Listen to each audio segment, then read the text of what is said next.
Pour ce que l'Esprit veut nous donner ce matin, je vais vous inviter à tourner dans 1er Roi, chapitre 22. On va lire à partir du verset 10 jusqu'au verset 23. Dans 1er Roi, chapitre 22, verset 10 au verset 23. Ce matin, ça va être un peu particulier de la façon qu'on va commencer. L'Esprit veut nous dresser premièrement deux situations. Deux situations qui pourront nous aider à voir plus clairement le sujet dans lequel l'Esprit va nous diriger dans la suite. Mais voyons premièrement ces deux situations. Ici, dans 1er Roi, chapitre 22, du verset 10 jusqu'au verset 23, on voit cette première situation.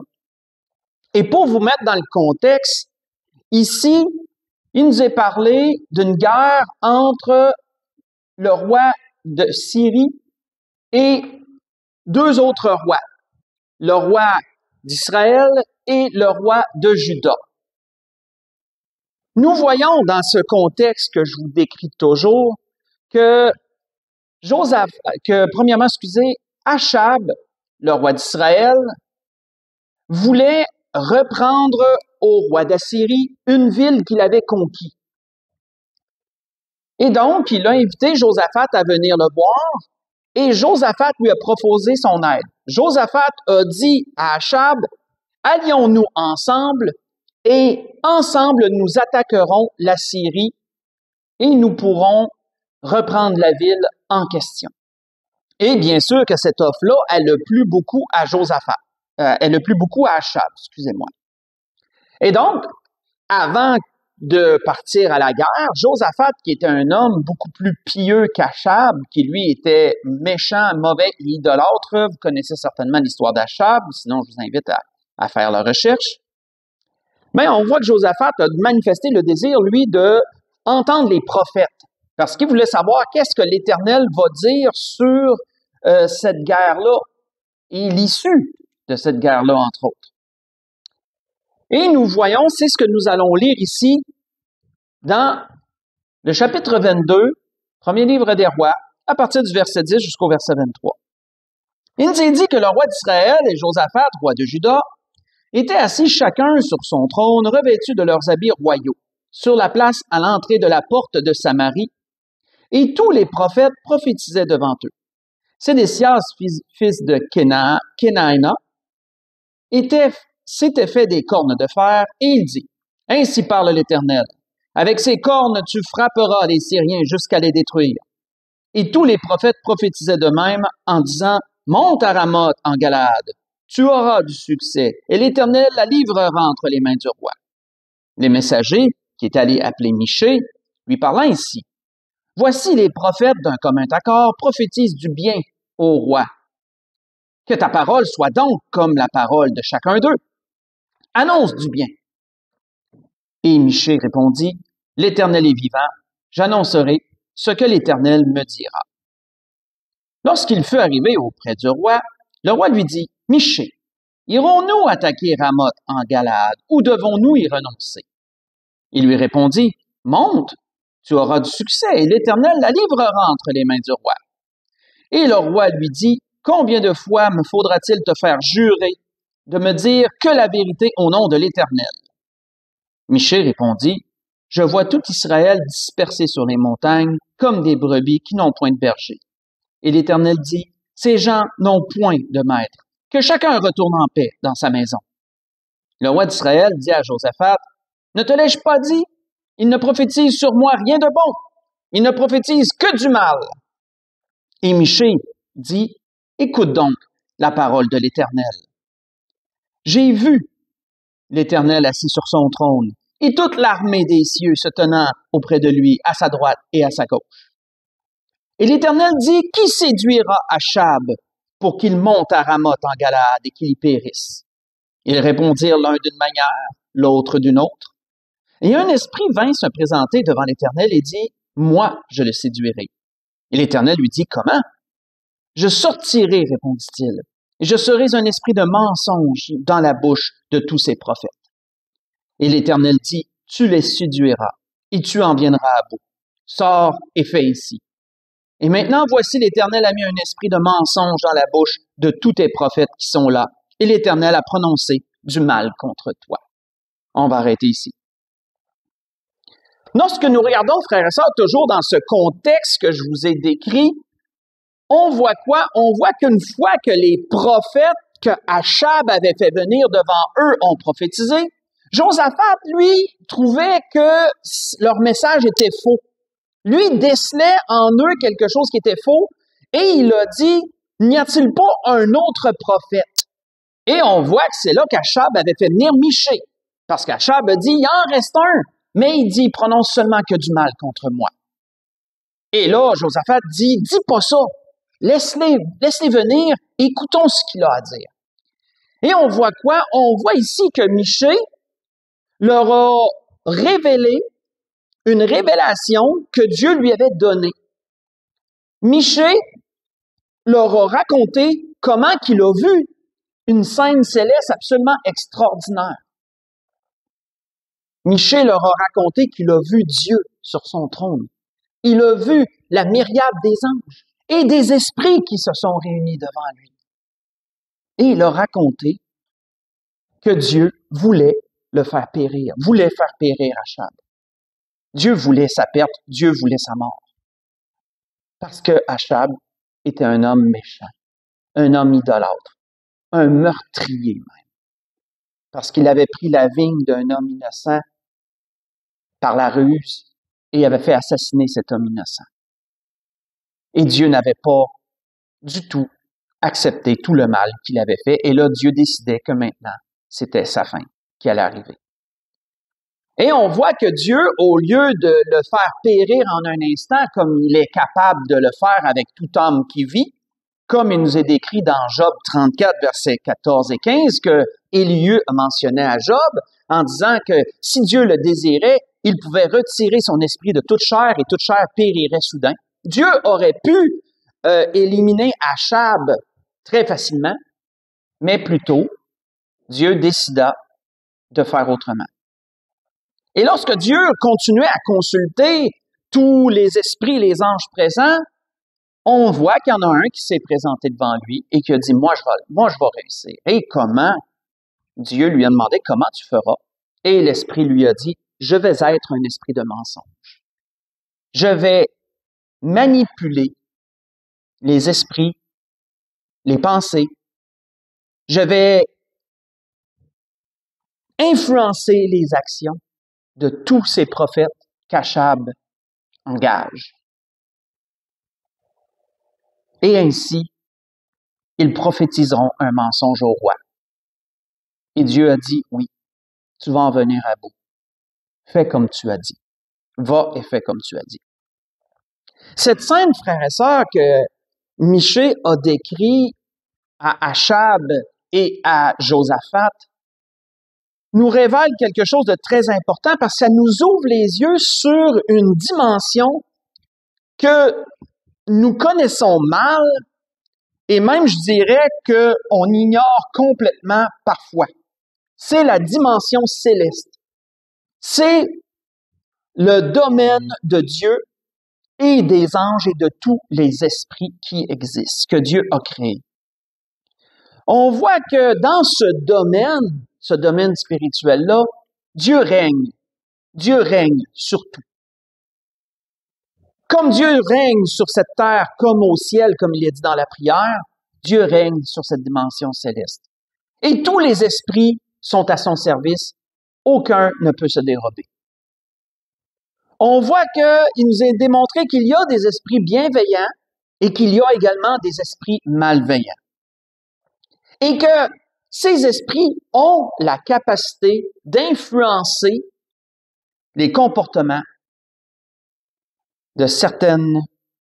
des comportements humains dans certaines circonstances. Et ici, voulant que le roi Achab périsse, Dieu a envoyé cet esprit de mensonge. Et comment cet esprit de mensonge a-t-il agi? Il a parlé à travers tous les hommes qu'Achab engageait pour prophétiser devant lui. Comment cet esprit de mensonge a-t-il réussi à leur implanter Ces mensonges-là, justement, on ne le sait pas. La Bible ne le dit pas. Sauf que, peut-être que ce fut par des visions, des fausses révélations, des signes quelconques, mais ce qui importe, c'est que nous voyons que ces hommes-là ont probablement cru à ce qu'ils disaient, que certainement ils croyaient avoir raison dans ce qu'ils disaient. Personnellement, je ne crois pas qu'ils trompaient volontairement le roi Achab. Ils croyaient vraiment ce qu'ils affirmaient. Pourquoi? Parce qu'on leur avait menti. On les avait manipulés. On les avait influencés. Et c'est un esprit, frères et sœurs, qui avait fait cela. Dieu voulait qu'Achab aille à sa perte, et c'est ce qui est arrivé. Quand on continue à lire l'histoire, je vous invite à la lire durant la semaine, on voit qu'une fois que Michée lui a dit cela, Achab le fait enfermer. Et ensuite, ils sont allés à la guerre.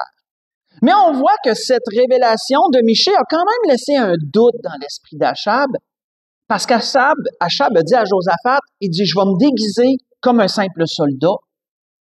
Il dit comme ça, on ne saura pas que c'est moi le roi sur le champ de bataille. Et les Syriens avaient reçu l'ordre de leur roi à eux de tuer seulement Achab et de faire le moins de pertes humaines possible. Eux voulaient mettre fin à la guerre rapidement, donc ils voulaient tuer Achab. Et sur le champ de bataille, quand ils ont vu Josaphat, ils se sont dit certainement c'est lui Achab. Et là, les soldats sont allés vers lui, mais quand ils ont vu que c'était pas le roi d'Israël, et là, ils se sont tout de suite retirés de Josaphat, mais ils savaient pas où était Achab. Et la Bible nous dit qu'un des soldats, à son arc à la main, a tiré une flèche au hasard sur le champ de bataille. Il a tiré une flèche au hasard sur quelqu'un qu'il prenait sans doute pour un simple soldat. Et cette flèche-là a percé Achab dans un défaut de la cuirasse, dans un endroit spécifique où il était vulnérable. Cette flèche l'a transpercé et on voit que Achab a été blessé à mort. Et éventuellement, il est mort. Peu de temps après, quand on a tenté de le ramener en Israël, il est mort. Il est mort en chemin. Ainsi s'accomplissait la parole de l'Éternel sur le roi Achab. Mais notons, frères et sœurs, premièrement, dans cette première situation que l'Esprit nous dépeint ce matin, que tout cela avait été possible par un esprit de mensonge. Tout cela est arrivé par un esprit de mensonge. Pour la deuxième situation que l'Esprit veut nous donner, on va reculer au temps des Juges. On va lire dans Juges, chapitre 9. Dans le livre des Juges, au chapitre 9, on va lire du verset 22 jusqu'au verset 25 et ensuite on va sauter au verset 45. Dans le livre des Juges, chapitre 9, du verset 22 jusqu'au verset 25, et on va compléter par le verset 45. Dans cette deuxième situation, encore pour vous mettre dans le contexte, on recule au temps des juges, et vous savez, le temps des juges était un temps très triste où le peuple, lorsque il s'éloignait de Dieu et allait vers les idoles, Dieu amenait sur eux le malheur. Et dans leur malheur, lorsqu'ils étaient vraiment submergés dans le malheur, et là, ils criaient à Dieu. Et lorsqu'ils criaient à Dieu, Dieu, la Bible nous dit, suscitait un juge, un homme qui réussissait à les rassembler, à les coordonner et à les délivrer de leurs ennemis. Parce que Dieu était avec le juge en question. On voit ici dans cette circonstance que Gédéon avait été juge en Israël. Gédéon avait reçu de Dieu ce mandat de délivrer son peuple de ses ennemis, des Madianites et des autres peuples qui s'étaient associés aux Madianites. On voit que Gédéon, si vous voulez lire durant la semaine, vous pourrez lire dans le chapitre 6 et 7 du livre des Juges et 8. pour connaître toutes les circonstances entourant Gédéon. Mais on voit que une fois que Gédéon est mort, ce sont ses enfants à Gédéon qui ont régné. Mais ils ont régné sur une ville. Pourquoi? Parce qu'une fois que Gédéon est mort, le peuple a recommencé encore à se tourner vers les idoles, vers les Baals, et ils sont retombés dans l'idolâtrie. Mais il y avait une fille nommée Sichem qui, elle, était gouvernée par tous les fils encore vivants de Gédéon au nombre de 70. Et cette ville, Sichem, un jour, s'est dit qu'elle voulait être comme tous les autres villes et les autres peuples. Elle voulait être gouvernée par un seul roi. Elle ne voulait pas avoir 70 dirigeants, elle voulait avoir un seul roi. Et donc, ils ont approché l'un des fils de Gédéon, nommé Abimélec, et ils ont proposé à Abimélec de faire de lui leur roi, et en échange, de tuer tous les autres fils de Gédéon, de tuer tous ses frères. Et Abimélec a accepté ce marché. Et donc, Abimélec, concerté avec les gens de la ville de Sichem, a assassiné tous ses frères. Sauf un qui a réussi à se sauver de cela, qui était, excusez-moi, j'étais pour dire Josaphat, c'est pas ça pantoute, faut pas que je me mêle. Son frère était Jotham. Jotham, lui, avait réussi à se sauver. Et on voit que Jotham, dans sa colère contre son frère Abimélec, de l'horreur qu'il avait fait, chose horrible qu'il avait fait, a prononcé une malédiction sur lui. Et là, on lit ici. Dans Juge chapitre 9, on voit qu'à partir du verset 22 jusqu'au verset 25, il est dit Abimélec avait dominé 3 ans sur Israël, parce que ça l'avait fonctionné. Hein. Une fois qu'il avait assassiné tous ses frères, il a régné sur la ville de Sichem comme les gens de cette ville l'avaient désiré. C'était le marché. Et ça avait fonctionné. Et donc, Abimélec a régné 3 ans, nous a-t-il dit, sur cette ville. Mais qu'est-ce qui s'est passé par la suite? On voit qu'il nous est dit qu'alors Dieu envoya un mauvais esprit entre Abimélec et les habitants de Sichem. Et les habitants de Sichem furent infidèles à Abimélec. Afin que la violence commise sur les 70 fils de Jérubbaal reçoive son châtiment et que leur sang retombe sur Abimélec, leur frère, qui les avait tués, et sur les habitants de Sichem, qui l'avaient aidé à tuer ses frères. Les habitants de Sichem placèrent en embuscade contre lui sur les sommets des montagnes des gens qui dépouillèrent tous ceux qui passaient près d'eux sur le chemin, et cela fut rapporté à Abimélec. Si on saute au verset 45, qu'est-ce qu'il nous est dit? Abimélec attaqua la ville pendant toute la journée, et il s'en empara et tua le peuple qui s'y trouvait. Puis il rasa la ville et y mit du sel. On va arrêter ici. Donc, nous voyons, comme je vous l'ai raconté en contexte, que suite à ce qu'Abimélec avait fait à ses frères, on voit que ça avait fonctionné. Il a régné sur les gens de Sichem pendant 3 ans, mais Dieu, qui avait désapprouvé fortement cette action odieuse de sa part et des habitants de Sichem, a envoyé un esprit de division entre les deux. Un esprit qui allait les mener, les revirer l'un contre l'autre. Un esprit qui allait mener à leur destruction mutuelle. On voit que les gens de Sichem se sont révoltés contre Abimélec. Ça a commencé comme ça. Ils ont commencé à dépouiller, à attaquer des gens qui étaient attachés à la personne d'Abimélec. Et un jour, c'est venu aux oreilles d'Abimélec que les gens de Sichem attaquaient des gens qui lui étaient associés. Donc, qu'est-ce qu'il a décidé de faire? Abimélec a décidé d'attaquer la ville de Sichem. Il a réussi à prendre la ville de Sichem. Il a tué tous les habitants de la ville de Sichem. Et on voit qu'il a rasé la ville et qu'il a mis du sel pour que plus rien ne pousse par la suite. qui était d'ailleurs une tactique que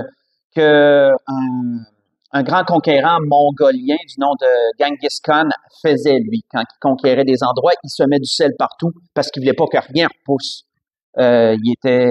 C'était aussi grave que ça. Et on voit qu'Abimelech a fait semblable. Il a fait cette tactique-là. Et donc, Abimelech, suite à la destruction de la ville de Sichem, lui a décidé de continuer ses conquêtes et d'aller conquérir la ville de Thébet, excusez-moi. Vous voyez ça dans le chapitre 9, verset 26 au verset 55. Mais dans cette conquête-là, Abimelech fut lui-même tué. Il fut lui-même tué.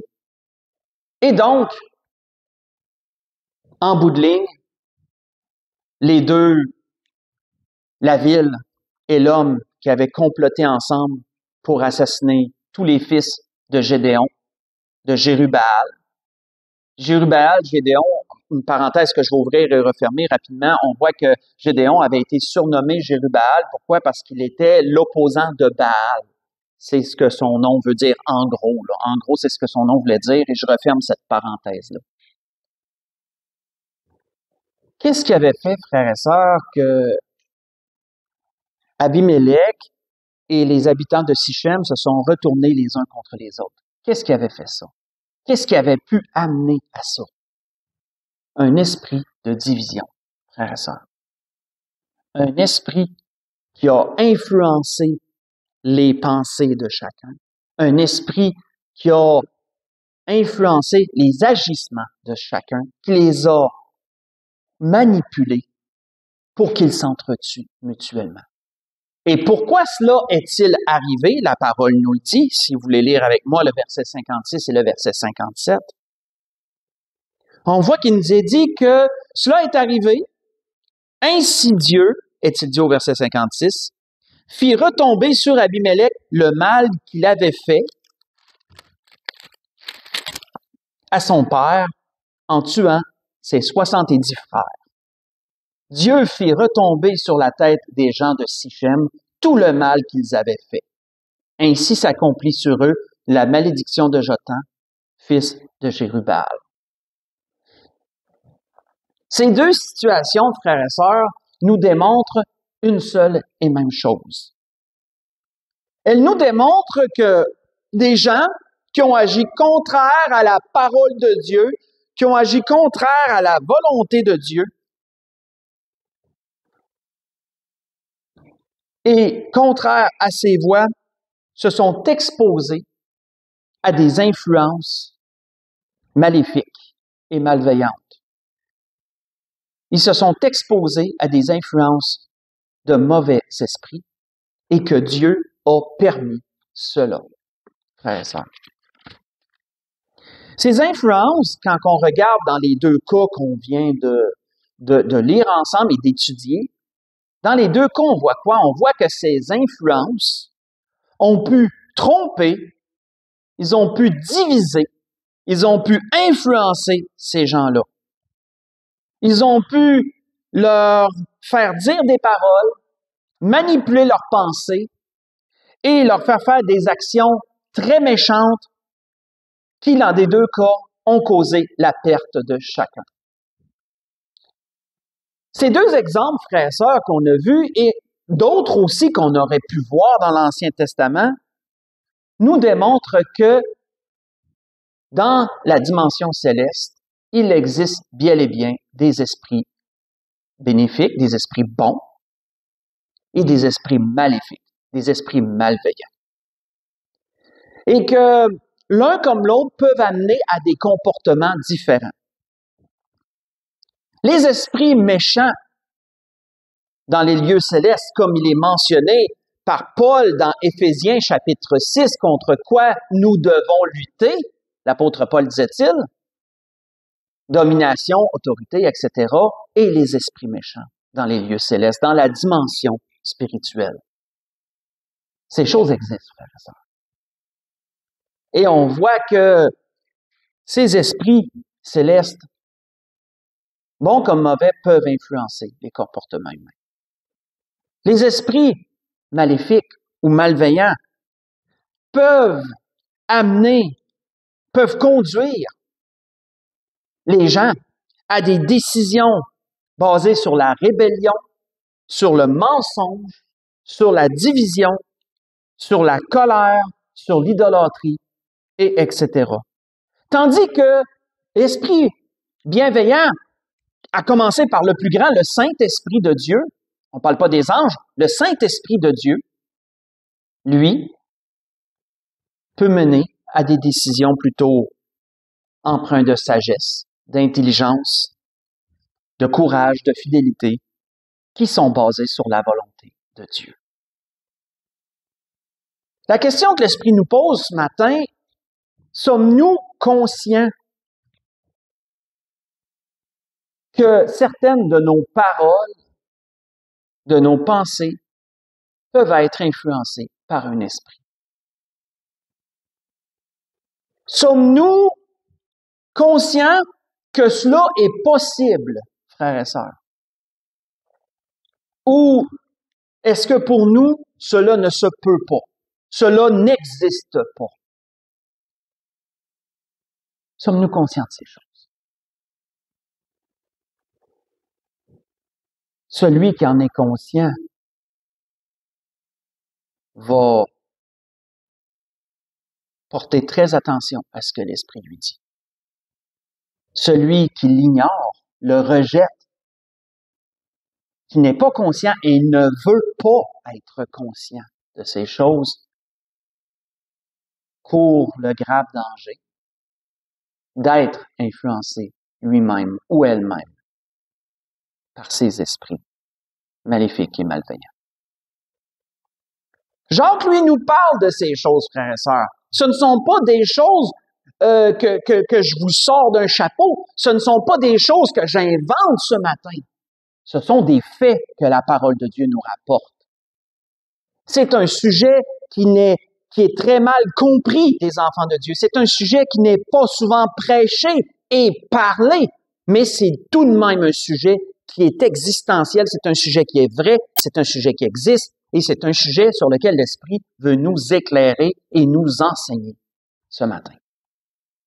Jacques lui en parle aussi. Voyons ce que Jacques nous dit. Dans Jacques chapitre 3, si on lit du verset 13 au verset 18, dans Jacques chapitre 3, verset 13 au verset 18, voyons ce qu'il nous y est dit.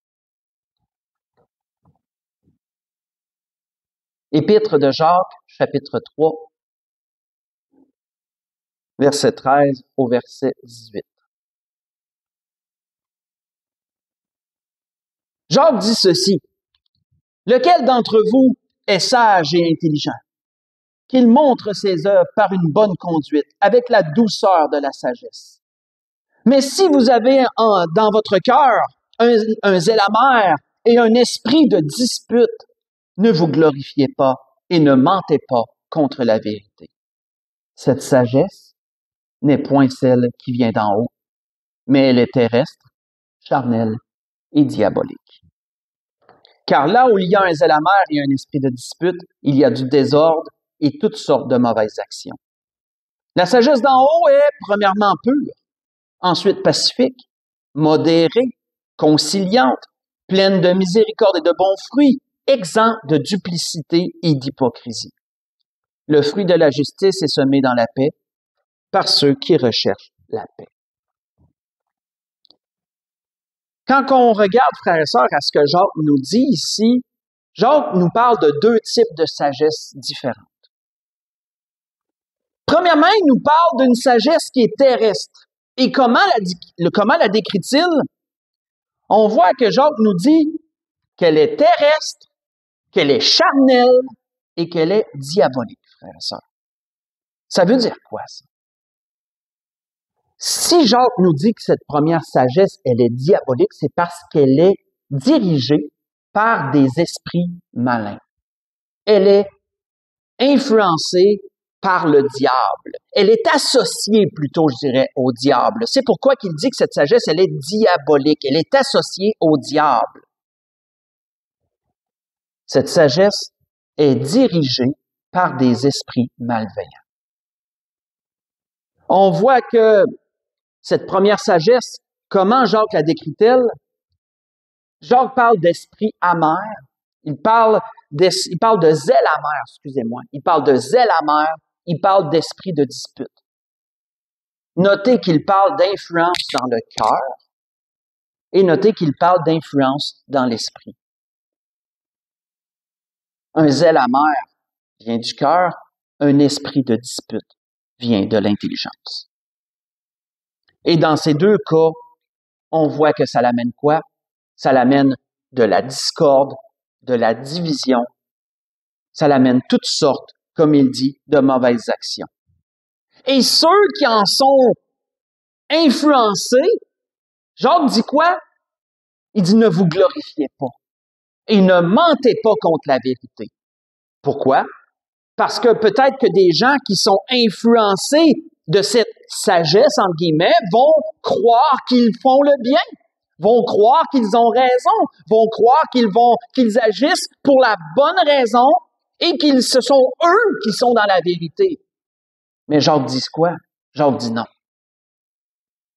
Ce qui vient de l'amertume, ce qui vient de la colère, ce qui produit de la division et toutes sortes de mauvaises actions, Jacques dit non, cela ne vient pas de Dieu. Cette sagesse, elle est diabolique. Cette influence, elle est maléfique. Elle ne vient pas de Dieu, frères et sœurs.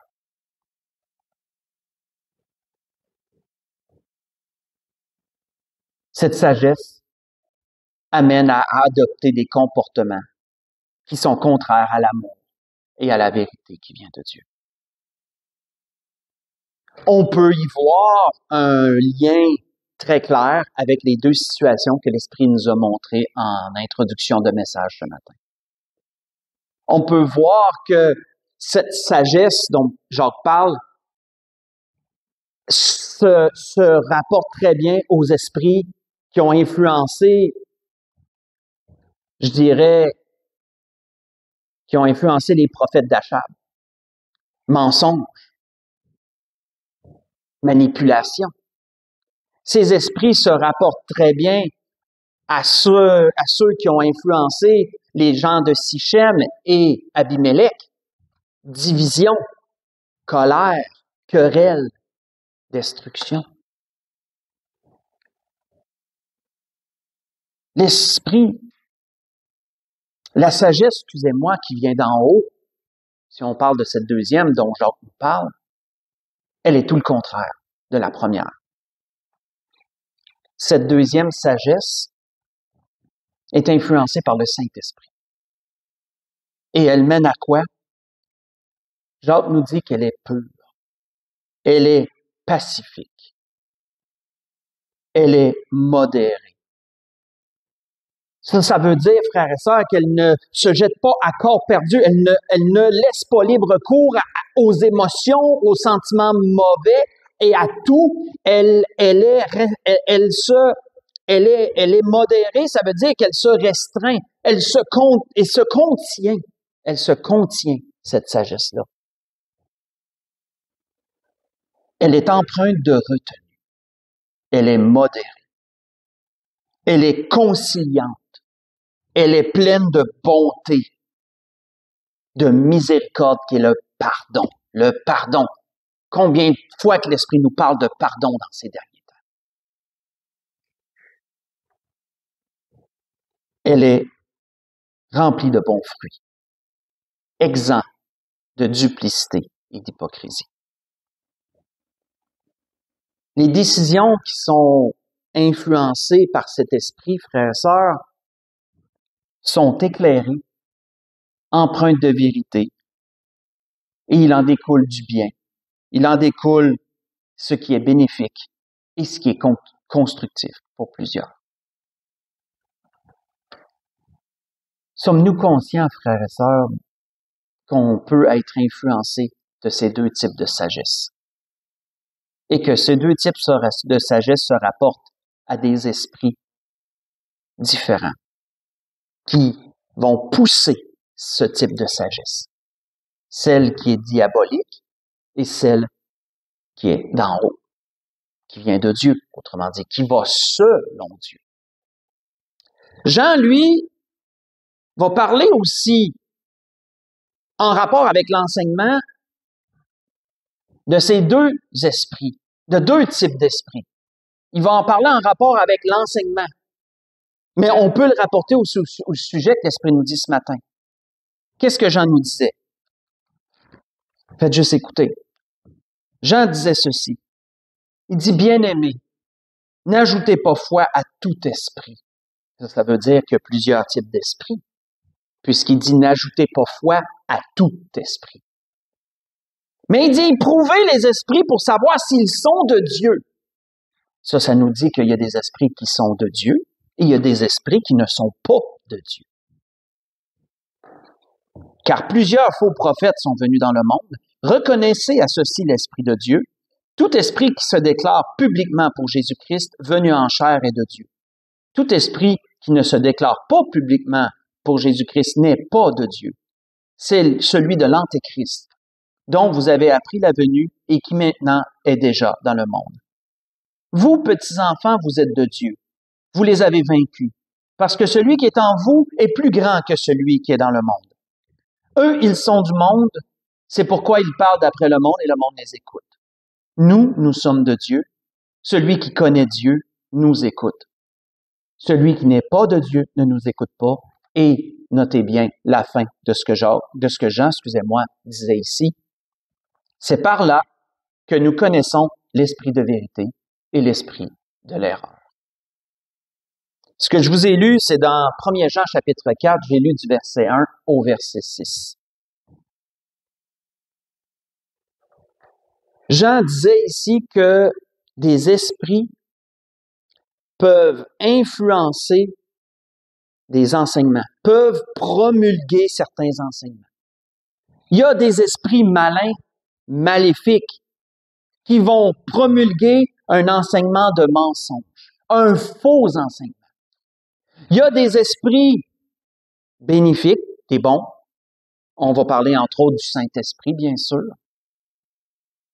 qui, lui, va influencer, va promulguer un message empreint de vérité, le message de Dieu qui est basé sur le salut en Jésus-Christ. Et Jean disait ici à ses auditeurs, qui étaient, comme on peut se l'imaginer dans le contexte de cette époque-là, confrontés à ces deux types d'esprits-là, Jean leur disait sur ces choses, reconnaissez à ceci l'esprit de vérité, tout esprit qui se déclare publiquement pour Jésus-Christ venu en chair est de Dieu. Pourquoi? Parce qu'il y avait des enseignements qui reniaient la divinité de Jésus, qui reniaient que Jésus soit seulement mort sur la croix, des enseignements qui tordaient le message de Jésus, qui mettaient en doute sa venue et toutes sortes d'autres choses. Jean disait, soyez conscients qu'il y a des esprits qui poussent l'erreur et le mensonge et qu'il y a le Saint-Esprit qui parle selon la vérité. Reconnaissez qu'il y a l'esprit de vérité et l'esprit de l'erreur. Nous voyons encore ici une autre preuve, frères et sœurs, que les hommes peuvent être influencés, les hommes et les femmes, je dis, peuvent être influencés par des esprits. Certains peuvent influencer les gens de façon mauvaise à travers tout ce qu'on a nommé précédemment. Et le Saint-Esprit peut influencer des gens vers ce qui est vrai, ce qui est selon Dieu. Mais sommes-nous conscients que c'est possible, frères et sœurs? Et vous savez que la parole donne encore beaucoup d'autres exemples. Un jour, le Seigneur Jésus était allé avec ses disciples, se rendait à Jérusalem, et ils ont dû passer par un village des Samaritains. Comme ça l'est arrivé, je veux dire, dans différentes portions de la vie de Jésus pendant qu'il était ici-bas, il devait passer parfois par les villages des Samaritains. Et on voit que un jour, ils ont passé par un village, ils se rendaient à Jérusalem, mais lorsque les Samaritains ont su qu'ils se rendaient à Jérusalem, eux qui avaient une très mauvaise relation avec les Juifs, ils n'ont pas voulu qu'ils passent par leur village. Ils ont dit à Jésus plutôt de le contourner. Et ça faisait qu'ils allaient avoir, leur voyage allait être prolongé parce qu'ils ne pouvaient pas traverser le village, il fallait qu'ils contournent. Et Jacques et Jean ont dit à Jésus, ils ont dit, Jésus, veux-tu qu'on ordonne que le feu descende du ciel puis qu'il consume tous ces gens-là? Et qu'est-ce que Jésus leur avait dit, frères et sœurs? Est-ce que vous vous souvenez de ce que Jésus avait dit à Jacques et à Jean lorsqu'ils ont proposé cela? Jésus leur avait dit, vous ne savez pas de quel esprit vous êtes animés. Vous voyez ça dans Luc, chapitre 9, verset 55. Vous ne savez pas de quel esprit vous êtes animés. Pourquoi? Parce que pour désirer la mort de centaines de gens, peut-être de milliers, je ne sais pas combien il y avait de monde dans ce village-là, la Bible ne le dit pas, mais pour vouloir la mort de tant de gens, juste parce qu'ils avaient refusé qu'ils traversent leur village, on peut voir que c'était pas l'Esprit de Dieu qui les guidait dans cette pensée. C'était le diable qui les guidait. Pourquoi? Parce que le diable, comme tous les mauvais esprits qui lui obéissent, veut la destruction des êtres humains. Il veut la division. Il veut la méchanceté. Il est nuisible. Il veut nuire à tous les êtres humains. Sommes-nous conscients, frères et sœurs, que nos paroles, notre comportement, nos actions peuvent être influencées par des mauvais esprits, des esprits malveillants? Sommes-nous conscients que cela est possible? Sommes-nous conscients que nous pouvons nous placer dans une certaine condition morale où nous allons être, comment je pourrais dire,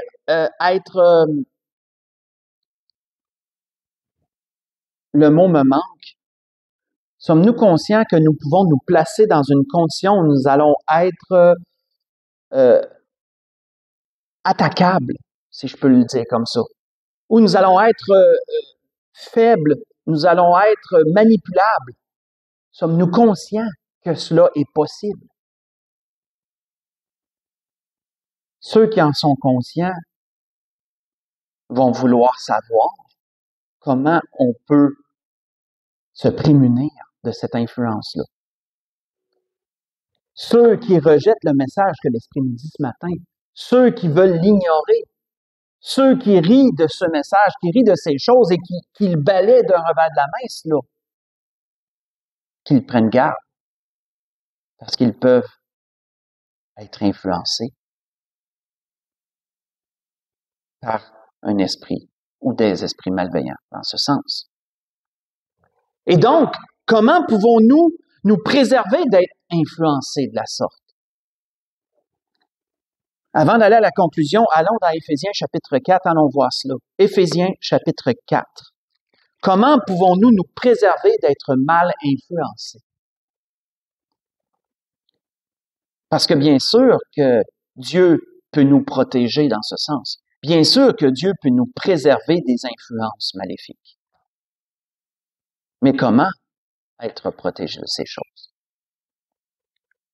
L'apôtre Paul le révélait aux Éphésiens comment être protégé. Dans Éphésiens chapitre 4, verset 25 au verset 32, il nous a dit quoi? L'apôtre Paul disait aux Éphésiens, c'est pourquoi renoncez aux mensonges et que chacun de vous parle selon la vérité à son prochain, car nous sommes membres les uns des autres. Si vous vous mettez en colère, ne péchez point, que le soleil ne se couche pas sur votre colère. Et ne donnez pas accès au diable. On va revenir sur ça. Notez ça. Surlignez ça dans votre Bible. Ne donnez pas accès au diable. On continue. Que celui qui dérobait ne dérobe plus, mais plutôt qu'il travaille en faisant de ses mains ce qui est bien, pour avoir de quoi donner à celui qui est dans le besoin. Qu'il ne sorte de votre bouche aucune parole mauvaise, mais s'il y a lieu quelques bonnes paroles qui servent à l'édification et qui communiquent une grâce à ceux qui l'entendent. N'attristez pas le Saint-Esprit de Dieu par lequel vous avez été scellés pour le jour de la rédemption. Prenez aussi conscience de cet endroit, on va y revenir, surlignez-le dans vos Bibles. Que toute amertume, toute animosité, toute colère, toute clameur, toute calomnie, toute espèce de méchanceté disparaissent du milieu de vous. Soyez bons les uns envers les autres, compatissants, vous pardonnant réciproquement comme Dieu vous a pardonné en Christ. Lorsque l'apôtre Paul dit aux Éphésiens, frères et sœurs, ne donnez pas accès au diable, il avertit quoi? Il avertit que certaines attitudes de notre part peuvent ouvrir des portes à une influence satanique. Certaines attitudes de notre part peuvent donner un droit d'accès, si je peux le dire comme ça, un droit d'accès au diable. Et je parle pas ici de possession. Je suis pas en train de dire qu'un chrétien peut être possédé, absolument pas. Mais je suis en train de dire qu'un chrétien peut être mal influencé. Ça, je dis ça. Et la parole de Dieu dit ça aussi. Même un chrétien, comme un païen, peut être influencé par un esprit malin. Si, dans sa façon d'agir, dans ses comportements, dans ses pensées, si il donne accès au diable, il ouvre une porte. Il ouvre une porte. Et il peut être influencé. Il peut être influencé dans ses pensées, dans ses décisions et dans ses actions. De ne donnez pas accès au diable, frères et sœurs. On voit un exemple, si vous voulez lire durant la semaine, mais je vais juste vous donner le premier verset, qui nous est dit, entre autres quoi, à propos du roi David, dans 1 Chroniques 21, verset 1. Il nous est dit qu'un jour, Satan se leva contre Israël, et qu'est-ce qu'il a fait, Satan? Il a excité David à faire le dénombrement d'Israël. 1 Chroniques 21, verset 1. Il a excité David à faire le dénombrement d'Israël. Ça nous dit quoi, frères et sœurs? Ça nous dit qu'on ne sait pas comment, mais David, d'une façon quelconque, a donné un accès à Satan, il a donné un accès au diable, et le diable a saisi cet accès, et à travers cet accès qu'il a eu sur David, il l'a influencé, il l'a manipulé à désobéir à Dieu en faisant le dénombrement du peuple d'Israël. Et à travers de cela, David a amené un jugement sur son peuple. Un autre exemple qui est très clair dans la parole, c'est celui de Judas. Celui de Judas. Qu'est-ce que la parole nous dit à propos de Judas, frères? Ça, faites juste écouter. Et vous allez vous y reconnaître. Qu'est-ce que la parole nous dit à propos de Judas? La Bible nous dit que les principaux sacrificateurs et les scribes cherchaient les moyens de faire mourir Jésus, car ils craignaient le peuple. Ils cherchaient les moyens de faire mourir Jésus, mais il y avait de la misère. Ils ne trouvaient pas la manière d'arriver à leur fin parce que le peuple protégeait Jésus. Le peuple tenait Jésus pour un prophète. Et donc, ils ne pouvaient pas juste arriver, puis en plein jour, au-dessus de tous, prendre Jésus par la force. Le peuple aurait lapidé les gens qui auraient essayé ça. Le peuple protégeait Jésus. Il le tenait pour un prophète, par ses enseignements, par ses miracles, etc. Et donc, les principaux sacrificateurs et tous ceux qui cherchaient à faire mourir Jésus devaient le faire d'une autre façon. Ils devaient le faire par la fourberie, par la ruse. Ils devaient trouver un moyen autre, un moyen plus détourné. Et qu'est-ce qu'il nous a dit? Il nous a dit, « Or Satan », verset 3, faites juste écouter, ouais. « Or Satan entra dans Judas », qu'il est écrit. « Entra dans Judas, surnommé Iscario, qui était du nombre des 12. Et Judas alla s'entendre avec les principaux sacrificateurs, les chefs des gardes, sur la manière de le leur livrer. Ils furent dans la joie et ils convinrent de lui donner de l'argent.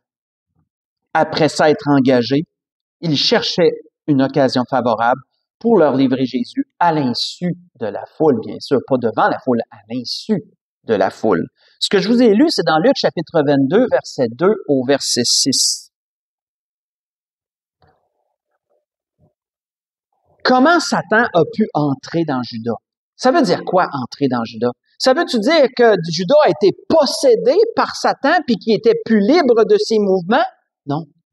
Ça veut dire, frères et sœurs, que Judas avait donné un accès au diable et qu'à travers cet accès, le diable l'a trompé, le diable l'a influencé, le diable l'a manipulé et il l'a amené à trahir Jésus pour l'appât du gain, pour de l'argent. Pourquoi? Parce que quand on lit à propos de Judas dans les évangiles, on voit que Judas était un homme cupide. Judas était quelqu'un qui était épris de l'amour de l'argent. On voit que Judas est un voleur, que la Bible nous dit. Jean nous le dit. Dans Jean chapitre 12, verset 6, Jean nous dit que Judas est un voleur. C'était lui qui tenait la bourse pour les dons qui étaient donnés à Jésus, pour les bonnes œuvres, pour leur nourriture aux apôtres et à Jésus dans leur marche, parce qu'ils vivaient des dons des gens. Mais c'était Judas qui tenait la bourse, que la Bible nous dit. Et qu'est-ce que Judas faisait? Judas pigeait dans la bourse, il s'enrichissait. Il le faisait de façon très, très, très intelligente pour pas que les apôtres s'aperçoivent qu'il manquait de l'argent. Mais Judas s'enrichissait sur le dos des dons qui étaient donnés à Jésus. Judas est un voleur. Par ses agissements, par son attitude cupide, qu'est-ce qu'il a fait, frère et sœurs? Il a donné un accès au diable. Par cela, le diable a pu le manipuler et l'influencer à trahir Jésus. Et il se ferait de l'argent, 30 pièces d'argent qu'il se ferait pour ça. Ce qui était, à ce temps-là, probablement une somme raisonnable, probablement une somme assez importante. À ce temps-là, je dis bien. Probablement.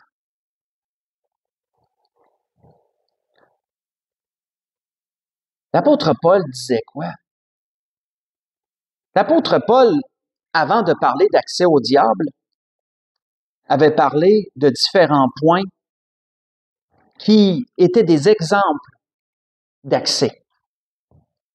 L'apôtre Paul avait parlé de renoncer au mensonge. Pourquoi? Parce que quand on ment délibérément et volontairement, on ouvre une porte, on donne un accès à un esprit de mensonge, mettons. On voit que l'apôtre Paul avait parlé de ne pas se mettre en colère. Et si tu es en colère, prends bien garde de ne pas pécher par ta colère. Et même éteins cette colère de toutes les façons que tu peux, que le soleil ne se couche même pas sur ta colère, disait Paul. Pourquoi? Parce que si tu demeures dans cette colère, si tu nourris ta colère, tu donnes un accès au diable. Et par cet accès, le diable peut te faire penser des choses très cruelles, très méchantes. Il peut te faire des choses très cruelles et très méchantes. L'apôtre Paul disait quoi? Que celui qui dérobe ne dérobe plus. On a vu l'exemple avec Judas. Celui qui dérobe, c'est celui qui vole. Que celui qui vole, qu'il ne vole plus. Pourquoi? Parce que quand tu voles, tu donnes un accès au diable. Par l'appât du gain, le diable peut te manipuler à travers ces choses. Et Paul disait quoi? Paul disait qu'il ne sorte de votre bouche aucune mauvaise parole. Pourquoi? Parce que quand tu ne tiens pas ta langue en bride, comme Jacques le dit, quand tu ne réfléchis pas à tes paroles et que tu dis des choses qui sont déplacées, qui sont contraires à ce que Dieu veut de ta bouche, tu donnes un accès au diable. Et après avoir dit toutes ces choses, c'est là que Paul dit « Ne donnez pas accès au diable ». Pour se préserver, frères et sœurs, de donner un accès au diable, il faut quoi? Il ne faut pas attrister le Saint-Esprit de Dieu. Souvenons-nous que le Seigneur Jésus a dit un jour qu'il nous a donné le Saint-Esprit pour qu'il nous guide dans toute la vérité. Le mandat du Saint-Esprit est de diriger chaque croyant selon la parole de Dieu, dans la soumission de la parole de Dieu, dans l'obéissance à sa volonté. Le mandat du Saint-Esprit et de guider nos pensées, de purifier, je dirais nos pensées, purifier nos paroles, purifier notre cœur et nos actions. Mais pour cela, il ne faut pas l'attrister. Parce que celui qui marche contrairement à la parole de Dieu, dans ses pensées, dans ses paroles, dans ses actions, attriste le Saint-Esprit de Dieu, surtout s'il le fait volontairement, délibérément, en pleine connaissance qu'il agit contraire à ce que Dieu demande. Une telle personne qui agit de la sorte attriste le Saint-Esprit de Dieu. Et si tu attristes le Saint-Esprit de Dieu, tu n'es plus sous cette protection que l'Esprit veut te donner. Tu as donné accès au diable et tu es en voie d'être manipulé, d'être trompé, d'être dirigé par un esprit malin, par un esprit mauvais, par le diable, somme toute. Notons ce que l'Esprit nous dit ce matin, frères et sœurs, dans toutes ces choses.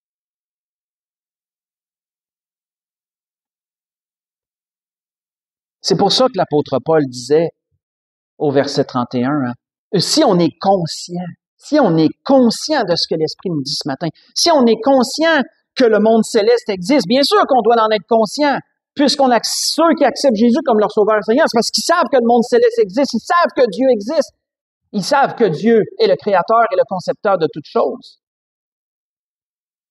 Si nous sommes conscients que les esprits méchants existent, tels que la Bible enseigne, si nous sommes conscients qu'ils peuvent nous influencer d'une façon ou d'une autre, nous devons garder le Saint-Esprit vif en nous. Nous devons pleinement nous soumettre à Dieu en tout point. On voit que c'est pour ça que Paul disait dans le verset 31 d'Éphésiens 4, c'est pour ça qu'il disait que toute amertume, que toute animosité, toute colère, toute clameur, toute calomnie, toute espèce de méchanceté disparaissent du milieu de vous. Parce que si nous luttons contre ces choses, si nous ne voulons pas être quelqu'un qui est en colère, si nous ne voulons pas être quelqu'un d'amer, avoir de l'animosité, qui veut dire de souhaiter du mal aux gens, à certaines personnes, si on veut pas être celui qui cause des clameurs, autrement dit, qui crie ouvertement, qui dérange, qui bouleverse des gens par les paroles qu'il prononce, si nous ne voulons pas toutes ces choses, si nous ne voulons pas être méchants d'aucune façon, ben, nous allons lutter contre cela. Nous allons demander à Dieu de nous éclairer. Si nous sommes dans l'amertume, nous allons prier le Seigneur d'enlever cette amertume de nos cœurs. Si nous sommes dans la colère, nous allons prier le Seigneur d'apaiser notre colère. Si nous avons des pensées méchantes, nous allons prier le Seigneur d'éloigner ces pensées. Et qu'est-ce qu'on fait dans ces choses, frère et sœur? Qu'est-ce qu'on fait dans ces temps-là? On résiste au diable, comme il est écrit. On résiste au diable, on se soumet à Dieu. On ne donne pas d'accès au diable, en d'autres mots. On n'ouvre pas ses portes. On ne laisse pas la chance à ces portes de s'ouvrir parce que nous savons consciemment que si nous laissons ces portes s'ouvrir, nous pouvons être mal influencés. Parce qu'il y a des esprits qui n'attendent que ça, de nous influencer, d'avoir un accès, d'avoir une porte ouverte. Nous n'attristons pas le Saint-Esprit de Dieu et ainsi il nous protège. Il protège nos pensées, il protège notre cœur. Et Dieu ainsi nous préserve du mal, frères et sœurs. Avant de conclure, je dirais simplement, soyons conscients. Soyons conscients de ce que l'Esprit nous dit ce matin.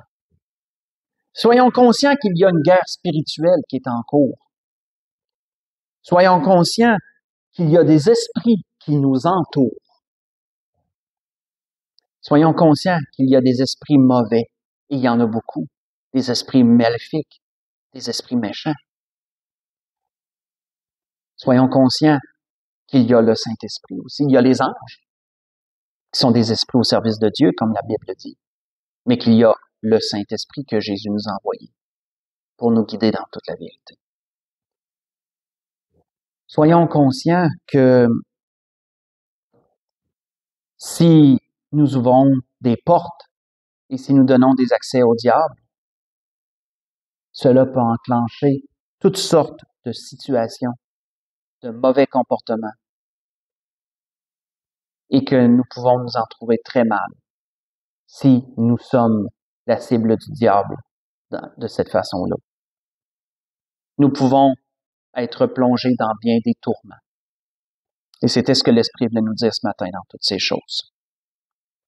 Pour conclure, vous pourrez me suivre dans Philippiens chapitre 1 pour conclure ce que l'Esprit voulait nous dire ce matin. Philippiens chapitre 1. Une prière que l'apôtre Paul a dit à cette Église, qui pourrait être pour nous aussi ce matin. Philippiens chapitre 1, si on lit à partir du verset 9 jusqu'au verset 11, où l'apôtre Paul disait à cette Église, Philippiens, il leur dit, ce que je demande dans mes prières, c'est que votre amour augmente de plus en plus en connaissance et en pleine intelligence. Pour le discernement des choses les meilleures, afin que vous soyez purs et irréprochables pour le jour de Christ. Et ce jour approche, frères et sœurs, et plus qu'il va approcher, plus que Satan va être déchaîné, plus que ça va devenir difficile. Rempli du fruit de justice qui est par Jésus-Christ, à la gloire et à la louange de Dieu.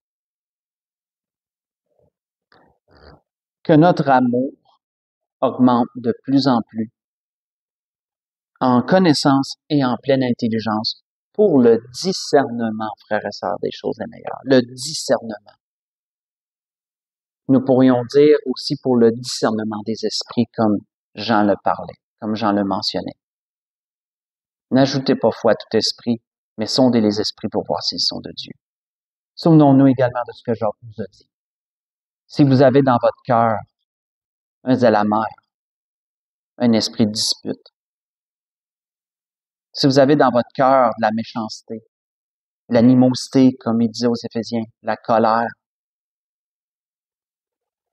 ne mentez pas contre la vérité.